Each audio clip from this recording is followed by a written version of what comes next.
Radio Clarín de Colombia. Aquí se inicia una cadena popular de comunicación. Está RCH, está el equipo nuestro de comunicaciones y está el Clarín, que es ampliamente reconocido en los sectores populares de todo Colombia y particularmente en Bogotá. Pero entonces les decía, pues como estamos iniciando la transmisión por varios medios, hay una situación compleja que tenemos que saber pensar, leer y examinar. Y es evidentemente, para nadie ya es ningún secreto, y es que hay un sector fuertemente comprometido, un sector de las élites colombianas, en desestabilizar el gobierno del presidente Petro. Definitivamente no quieren permitir que se adelanten las reformas, por mínimas que ellas sean, quieren mantener intactos los privilegios. Eso, sumado a todo este fenómeno importantísimo de catarsis que ha significado la Justicia Especial para la Paz, creo que llevamos 4 o 5 días. Doctor Neiza, siéntese por acá. 4 o 5 días asistiendo a un banquete, el banquete de la verdad, conociendo detalles desconocidos, otros que ya los habíamos sabido de antemano. Me remito a uno que me eriza la piel, pues porque está directamente ligado con mi victimario, que es el capítulo que significó el secuestro de la hermana de Simón Trinidad, donde abiertamente y sin ningún ambaje,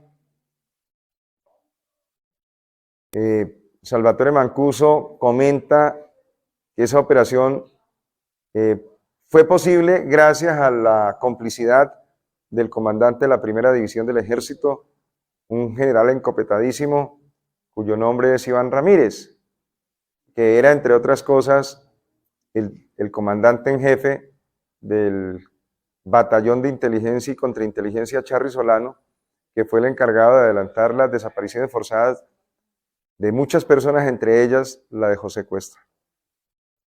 Por eso, importantísimo esto, porque además va mostrando con todos los detalles la forma como se fue configurando esa alianza entre el paramilitarismo y el poder económico, el poder político y la cooptación del Estado al servicio de ese proyecto de poder, que además en ese sentido tenían toda la razón, estaban refundando la patria desde las concepciones absolutamente autoritarias, criminales, excluyentes, que además simplemente lo que aseguraron fue, por un lado, una orgía de sangre contra los campesinos colombianos y del otro lado, porque la sangre en el fondo no era otra tarea necesaria para cumplir el propósito ese sí más importante, que era volver a reconcentrar la propiedad sobre la tierra. En medio de ese desplazamiento, aquí está, por ejemplo, Marta Vega. Venga, Marta, quiero que la reconozcan acá. Ella fue víctima de esa gran operación, porque fue una macrooperación. Eso no fue de la noche a la mañana. Marta Vega fue desplazada por el paramilitarismo en Barranca Bermeja, ¿verdad? Claro que sí. Hace 10 años estoy aquí en Bogotá, por los paramilitares que llegaron a nuestro hogar. Mi esposo en ese entonces era el defensor del pueblo de Barranca Bermeja, trabajadora de derechos humanos, y me iban a matar. No sé cómo estoy contando el cuento, de verdad que sí, pero fue algo horrible, horrible. Y en este momento Barranca Bermeja está viviendo una situación muy similar de hace unos 15 años. Está crítico. Entonces, importante tener en cuenta eso, ¿no? El desplazamiento, el genocidio, las masacres, las ejecuciones extrajudiciales, la desaparición forzada en forma colectiva, pero también en forma individual, no hacían parte, eran parte simplemente de un mosaico de diversas formas del terror moderno, como lo llamaría Arendt, el terror moderno sin el cual es imposible entender el ejercicio del poder político desde un Estado. Pero su propósito final no era más que producir un fenómeno de repoblamiento del poder y la propiedad sobre la tierra. ¿Desplazaban para qué? ¿Amenazaban para qué? ¿Cometían la masacre para qué? Para que despoblaran grandes extensiones de tierra que luego en la segunda fase, ya cuando las tierras estaban completamente libres, sin la presencia de sus auténticos y tradicionales propietarios, como en el póker, volvían a repartir las cartas. ¿Y las cartas en qué consistían? En que los señores de la tierra, que eran los mismos señores de la guerra, y ahí hay una relación que yo siempre he mostrado con toda claridad. Aquí en Colombia, los señores de la guerra, o sea, los que disparan los gatillos, tienen por encima de ellos las voluntades del poder de los señores de la tierra. Los señores de la guerra disparan, pero quienes ordenan a los paramilitares para que disparen, masacren, con la motosierra incluida, eran los señores de la tierra, que además ya estaban en un nuevo tipo de alianza, la alianza con el narcotráfico, y entonces hay una reconfiguración del poder institucional en el ámbito regional. Un municipio, un conjunto de municipios, un departamento en donde había una nueva alianza con un nuevo tipo de ricos, los mafiosos, que se coaligaban con los viejos ricos, los aristócratas, los terratenientes, y tenían un ejército privado al servicio de ese propósito, de esa alianza. Y por supuesto aparece el otro componente importante, la clase política tradicional, que cerró hasta un hueco. Entonces, mafia, el poder económico y político fundamental de los terratenientes, los políticos tradicionales haciendo fiestas con la corrupción de la salud, de la educación, del PAE, de todo este tipo de programas que terminaban siendo captados, y para todo ello, un modelo de intimidación. Y el modelo de intimidación lo representaba un ejército privado absolutamente sanguinario y alevoso, como eran los paramilitares. Desplazan la gente, quedan las tierras abiertas sin propietarios, porque obviamente la gente salía en estampida, porque prefería sobrevivir a que simplemente siguieran protegiendo infructuosamente la tierra, su tierra y sus cabezas de ganado. Y venían a parar a Bogotá. Gentes que habían, porque también cuando usted mira esto en la Defensoría del Pueblo, que está debidamente codificado, una cantidad enorme, milenarios testimonios, miles de testimonios, empieza usted a encontrar una característica, y es que esta gente no era pobre, eran campesinos que tenían sus 5 o 7 hectáreas, vivían bien, que habían sido, entre otras cosas, promotores, facilitadores y constructores de sociedad civil en el mundo campesino, que es tan complicado. Y ahí aparece un elemento muy importante a tener en cuenta, el capital social que había demandado perfectamente 50 años, medio siglo, juntas de acción comunal, que frente a la ausencia del Estado eran las que promovían la construcción de la carretera, del puesto de salud, del agua potable, de los caminos vecinales que hoy quiere volver a recuperar el presidente Gustavo Petro. Y todo eso, toda esa civilización social, comunitaria y política, la destruyen mediante el aniquilamiento de los campesinos, que no tienen otra opción sino salir presurosos a defender su vida, la vida de sus hijos, la de su esposa y la de sus familiares, y quedan expósitas sus tierras. Y ahí sí, como se dice, de puchito en puchito, terminaron sumando una escalofriante cifra. ¿Cuánto? 7,5 millones de hectáreas. 7,5 millones de hectáreas. Es decir, 4 contrarreformas agrarias juntas.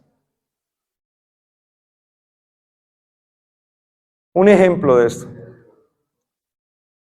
Los nuevos ricos en la nueva alianza con los viejos ricos.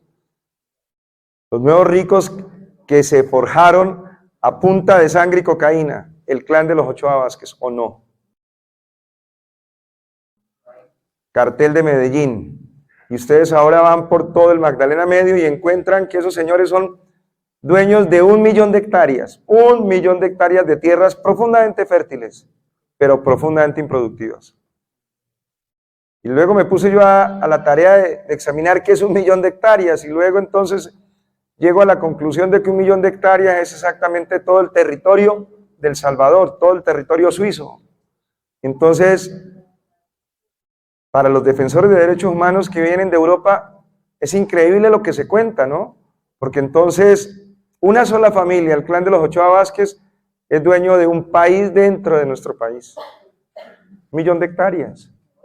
1 millón de hectáreas es exactamente el equivalente a todo el territorio salvadoreño, el equivalente a todo el territorio suizo.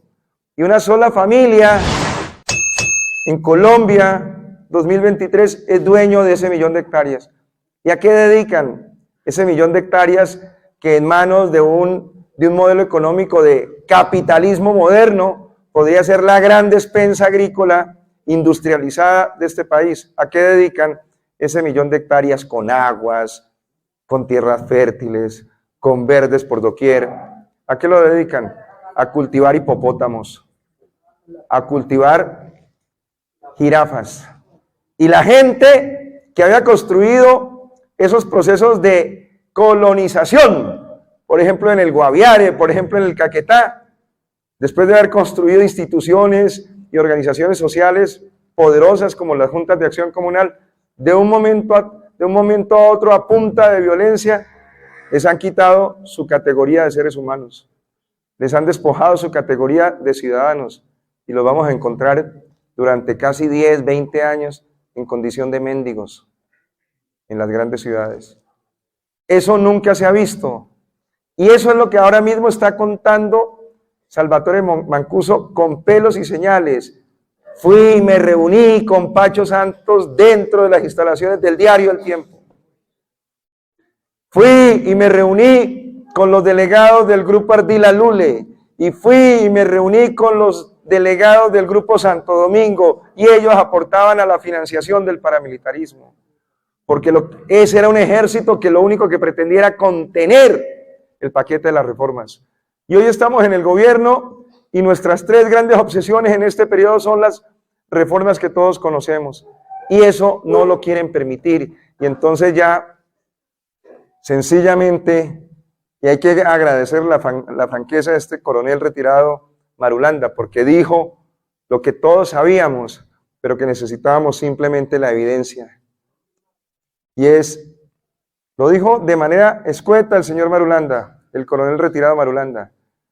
Las reservas de la fuerza pública, y aquí hay miembros de la fuerza pública en calidad de reservas, aquí en este proyecto, saben muy bien que allí lo que dijo este señor es lo que se está cocinando en los cuarteles. Ya lo ha dicho Javier Giraldo, el padre Javier Giraldo, el padre jesuita Javier Giraldo, el que ha defendido permanentemente la bandera de los derechos humanos.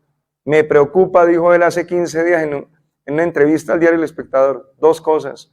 1, que en los cuarteles se habla del golpe de Estado contra el presidente Petro.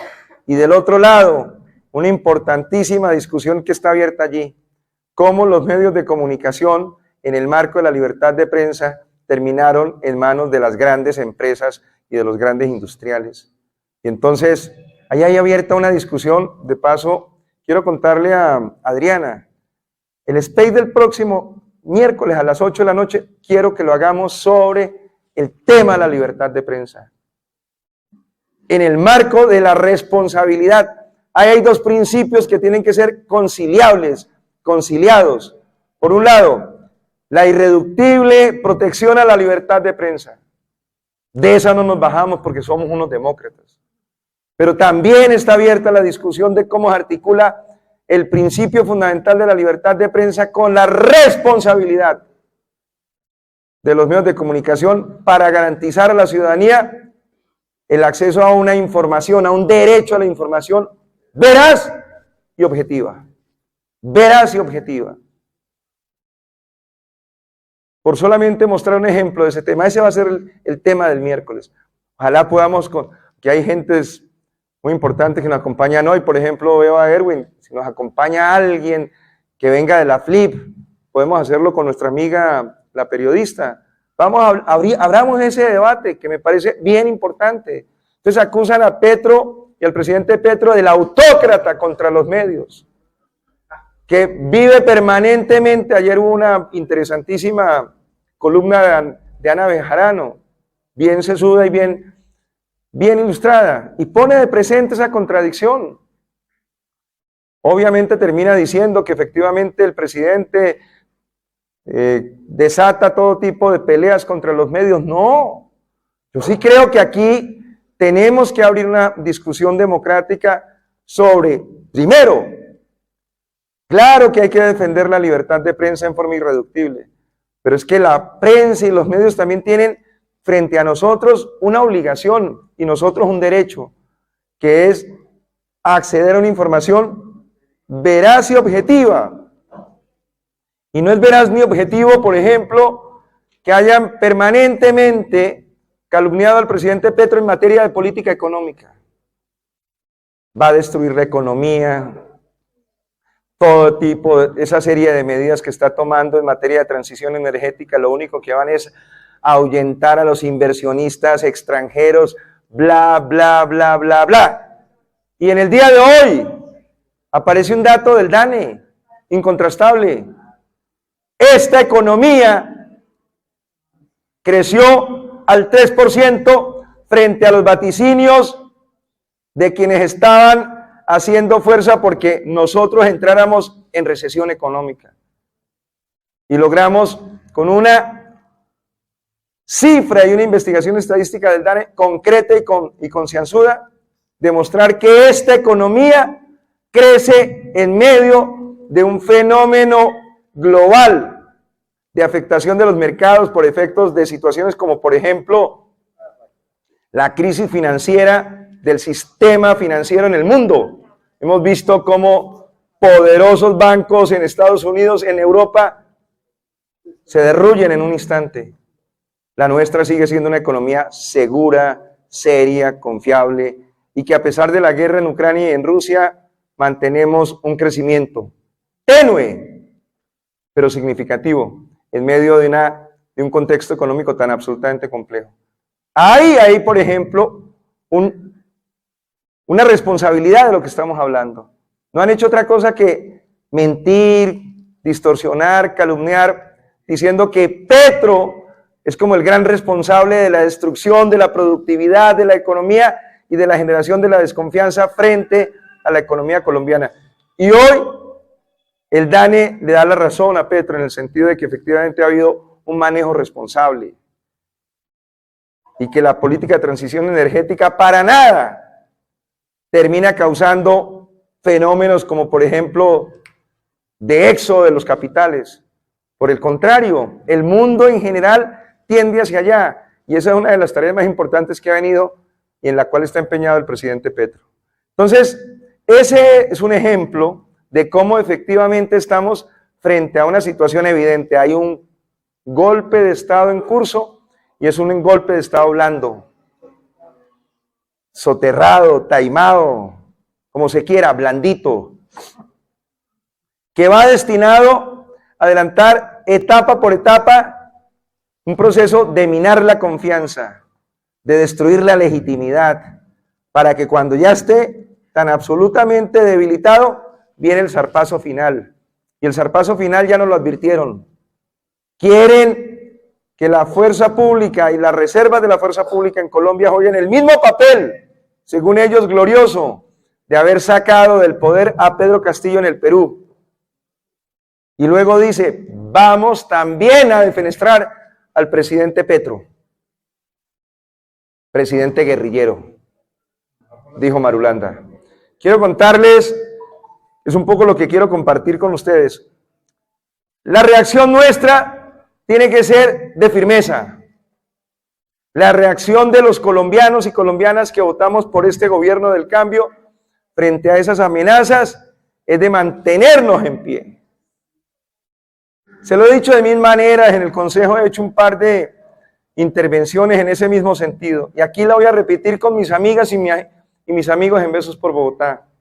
No nacimos en la época de los temblores. No nacimos en los tiempos de los temblores. Ya nos acostumbramos que todo lo que nosotros tenemos es porque nos lo ganamos con fuerza y con dificultad. Nunca nada nos ha sido cedido en medio de la generosidad, entre comillas, de los sectores de las élites colombianas. Todo lo que hemos logrado, mira, aquí hay asientos, compañeros. Nora, por ejemplo, aquí hay asientos, Leonardo, Jorge Peñuela, venga, nos acompaña aquí. Nada de lo que hemos ganado lo hemos obtenido por azar. Ha sido la lucha, la dificultad, la confrontación, con la contradicción, y esto no va a ser distinto. Pero nos hemos ido forjando un espíritu de lucha en medio de estas dificultades. Por lo tanto, no nos arredra que se amenace con un golpe de Estado al presidente Petro. Y lo que tenemos es que despercudirnos, salir del confort, porque también hubo una situación que hay que entenderla. Llevábamos 200 años de no estar en el gobierno, por primera vez lo estamos en el gobierno nacional, y algunas personas entonces sencillamente entraron en una actitud de distensión producto del confort. Ya nos acaban de alertar y de timbrarnos, como diríamos en los sectores populares, nos cantaron las zonas.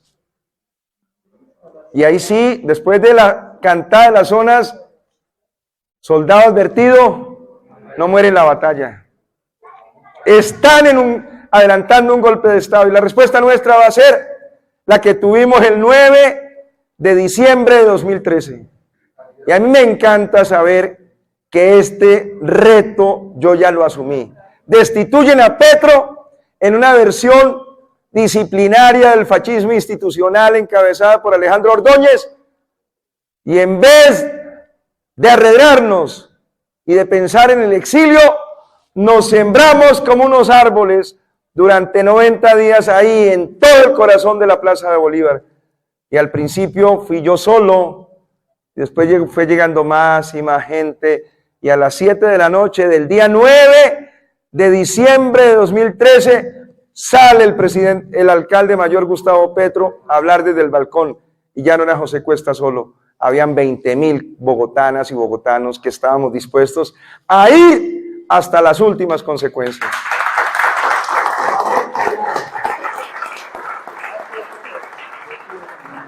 Entonces, mi intención es simplemente darle starter a la memoria, para que a partir de la memoria ella nos guíe y nos defina el curso y el derrotero de lo que debemos hacer. Ya, traje a colación esto simplemente para que nos enchufemos con las memorias vivas y las memorias activas, las memorias de la resistencia democrática. Lanzamos una propuesta, estuvimos inspirados en lo que había pasado en el Tahrir, en el Cairo, en otros países lejísimos, en el África, en Egipto. Ya habíamos bebido de la experiencia española de la acampada en Madrid, y se nos ocurrió que por ahí era el camino, y fue el camino. Y con eso derrotamos una decisión, la recuerdo. La decisión disciplinaria de Monseñor Ordóñez era la siguiente: destitución de 20 años al presidente Gustavo Petro e inhabilidad por otros 20 años, es decir, la muerte política para, en ese momento, el hombre que desafiaba los intereses de las élites políticas y económicas en Colombia. Y era imposible. Toda esa larga lucha de 3 meses nos demostró que era prácticamente imposible. ¿Cómo será que hasta el mismo presidente Santos, dizque conectado con la paz, no tuvo la valentía de adoptar las medidas ordenadas por la Comisión Interamericana de Derechos Humanos, la CIDH, que ordenaba la restitución en forma inmediata de los derechos políticos del presidente Petro como una medida cautelar? Ni siquiera fue capaz de hacer eso. Y permitió que, entre otras cosas, lo destituyesen. Y ordenó que su hombre de confianza, Rafael Bardo Rueda, lo sustituyera por 20 días. Y nosotros nunca perdimos la confianza ni la fe, tampoco la certeza de que la lucha nos iba a llevar a buen puerto, y nos mantuvimos. Y al final, un hombre maravilloso, ya muerto, Gerardo Arenas, magistrado del Consejo de Estado, tomó la determinación que correspondía a la justicia, al derecho y a la ley. Le retornó efectivamente los derechos políticos al destituido alcalde Gustavo Petro, y luego terminó ya no en la Comisión Ejecutiva, sino en la Corte Interamericana de Derechos Humanos, y en un fallo extraordinario que se llama el caso Petro. Mucho tiempo después, 10 años después, hace poco, reconocen que todas las intervenciones, todos los argumentos y todas las alegaciones jurídicas y políticas que estaba defendiendo tanto el equipo jurídico del alcalde Petro como el alcalde Petro mismo, tenían toda la razón y obligaron, entre otras cosas, a que se modificase, se armonizara la Constitución de 1991 en relación con el artículo 23 de la Carta Interamericana de Derechos Humanos, que dice que nadie puede ser conculcado de sus derechos políticos civiles, sino solamente por autoridad judicial, no por autoridad administrativa. Y esa lucha la gestamos nosotros. Y con esto simplemente lo que quiero decirles es que este equipo, el equipo de Besos por Bogotá, ya tomó la determinación. Y estamos invitando a la gente que nos está viendo en todo Colombia a que esta actitud del colectivo Besos por Bogotá, Colombia Humana, se replique en todo Colombia. Que en el momento en que ojalá no suceda, pero si llegara a suceder, en el momento en que inician la conjura militar para destronar un régimen democrático, a las calles, a las plazas, a mantenernos de pie, levantando la bandera de la resistencia contra la dictadura y levantando consignas de esta naturaleza, por la democracia, por la paz, porque nuestro voto se respeta, porque mi voto se respeta, porque los votos de 11.500.000 colombianos tienen que servir para legitimar un gobierno que fue a las urnas en primera vuelta y luego en segunda vuelta y derrotó a las fuerzas retardatarias que quieren impedir el cambio. Y que este gobierno lo vamos a defender en las calles con la movilización popular, y eso es lo que estamos aquí proclamando. Por la democracia, mi voto se respeta. Por la democracia, mi voto se respeta. Está lindo eso. Por la democracia, mi voto se respeta. Y si tocan a Petro, nos tocan a todos. y si tocan a Petro, Nos tocan a todos. y si tocan a Petro, Nos tocan a todos. Muy bien. si Y en tocan es... a Petro, tocan a Colombia. Está bien. Si tocan a Petro, tocan a Colombia. Me gusta mi mamá. Si tocan a Petro, tocan a Colombia. A propósito de eso, estábamos precisamente con Juan David. Además nos cogió ese día un evento político muy bonito en la localidad de Santa Fe. Estábamos en un bar todo surrealista, colores, cine, teatro, poesía, y de pronto nos llega la información. Estábamos también con Luz Dari, con Luisa Fernanda, que seguro está por llegar, y de una tomamos la decisión de enviar un mensaje a todo Colombia, y era que habíamos tomado la determinación de denunciar penalmente al hombre que convoca a la violencia y a la dictadura, que se llama John Marulanda. Ahora los vamos a encontrar en la Fiscalía General de la Nación, y el día que me citen quiero que todo el mundo me acompañe.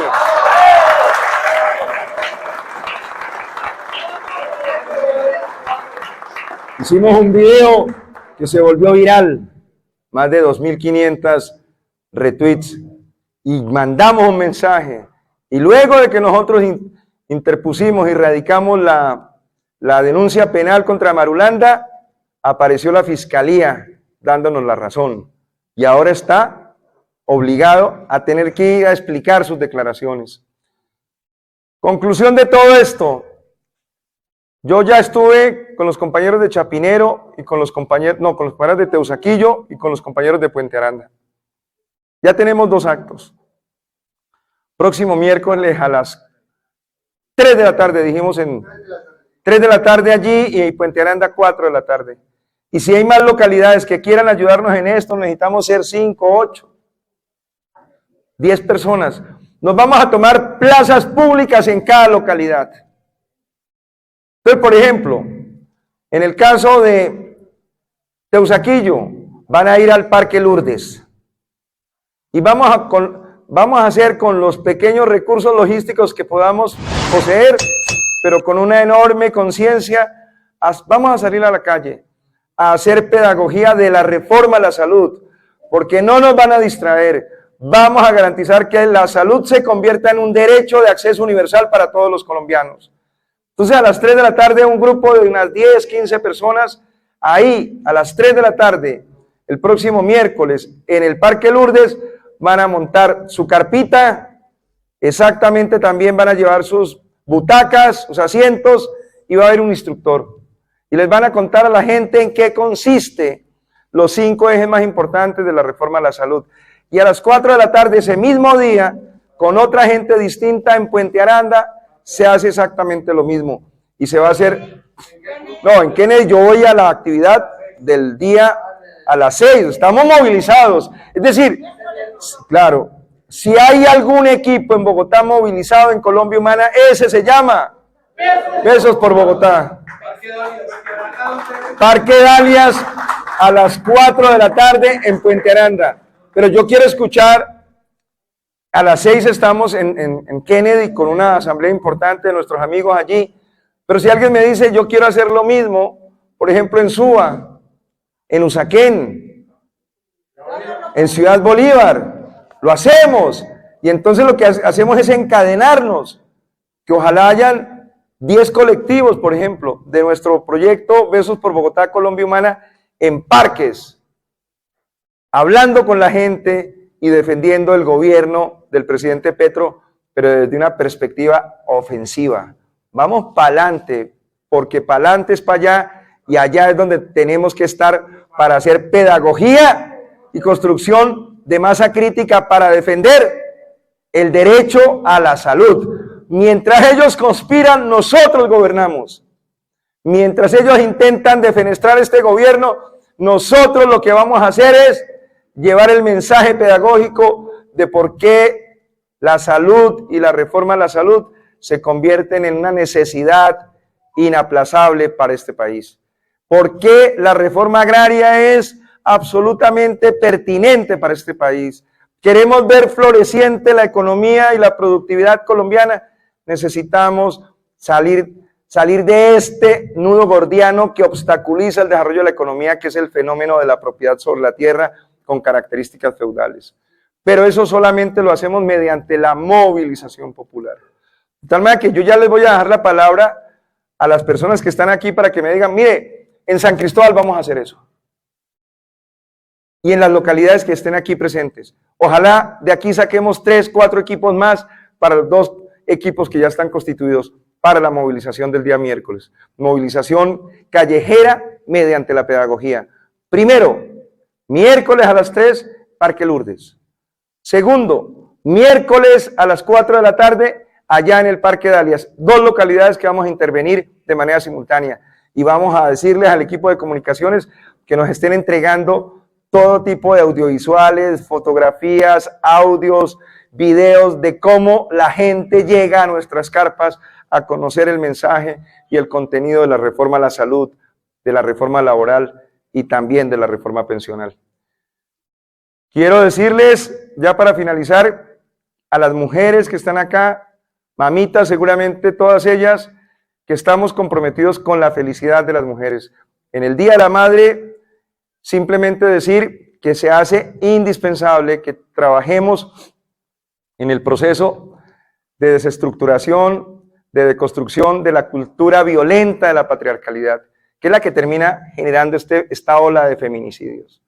Inaceptable que en este país se siga manteniendo intocable la cultura de la patriarcalidad, que es la que lleva a que los hombres no entendamos que lo primero que tenemos que reconocer es la autonomía de las mujeres, la libertad de las mujeres. Y cuando una mujer decide que ya no va más, eso se tiene que respetar. Hoy lo decía en el consejo, pero para desmontar, qué es lo que significa deconstruir esta cultura de la patriarcalidad, hay que hacer una huelga a tanto mensaje musical absolutamente violento y devastador contra las mujeres, por ejemplo el reggaetón o por ejemplo las músicas del despecho, que son las que terminan cultivando ese sentimiento arrogante del machito de creer que el cuerpo de las mujeres les pertenece para toda la vida. Tenemos que hacer un esfuerzo enorme por garantizar que desde nuestro ámbito social, micro, adelantemos procesos de pequeñas victorias emancipatorias para decir que nosotros definitivamente no vamos a permitir que se cometa un feminicidio más en Colombia, que las queremos todas, ni una menos, y que esa tiene que ser una causa, una lucha política tan importante como la lucha por la justicia social. No más violencia contra las mujeres. Feliz día para todas las mamás que nos acompañan el día de hoy.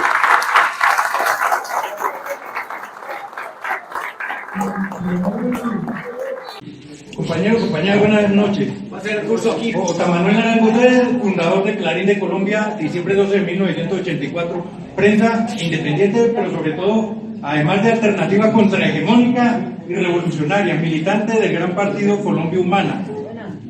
Aquí no vemos a muchos medios de comunicación por eso, porque es que hay muchos medios de comunicación que se dicen ser independientes y alternativos, pero son alternativos simplemente para conformar carruseles de la contratación o para ocultar a los criminales. Quien les habla ha tenido la desgracia de ser torturado y exiliado. Por eso cuando nos encontramos con esta encuesta, decimos acá donde debemos estar. Desde el noticiero Radio Clarín de Colombia y Clarín de Colombia cuentan ustedes con un sendos espacios para que cada uno de ustedes sean nuestros corresponsales, no de Clarín, no de Radio Clarín, sino de la gran causa, donde los únicos que no caben aquí son los matarifes, el cerdo, el curibajito, el tron y el papa. Aquí cabe mi pequeño querido Juan Pueblo. Ustedes como yo que andamos la pata, que hablamos mal, que olemos la mal. Los patibrajados, como nos quieran llamar, somos los que caben en esos medios de comunicación. Y ahora también con el compañero José Orlando Moreno, también además militante de Colombia Humana y de RCH Radio, y nosotros, Clarín de Colombia y Radio Clarín de Colombia, estamos forjando un gran proyecto comunicacional, que lo le decimos ahí de primicia a la audiencia, es el proyecto JJ Producciones, donde vamos a tener desde tipografías, litografías y otros periódicos de lectura y construcción de desarrollos, contenidos audiovisuales.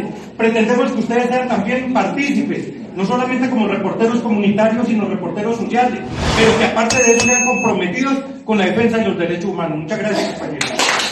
Donde quiera que esté, besos por Bogotá, haciendo esta pedagogía, que día a día me comenten en la emisora el día anterior, para grabar el comercial y pasarlo durante todo el día recordándole a la gente en qué sectores y en qué localidades va a estar Besos por Bogotá.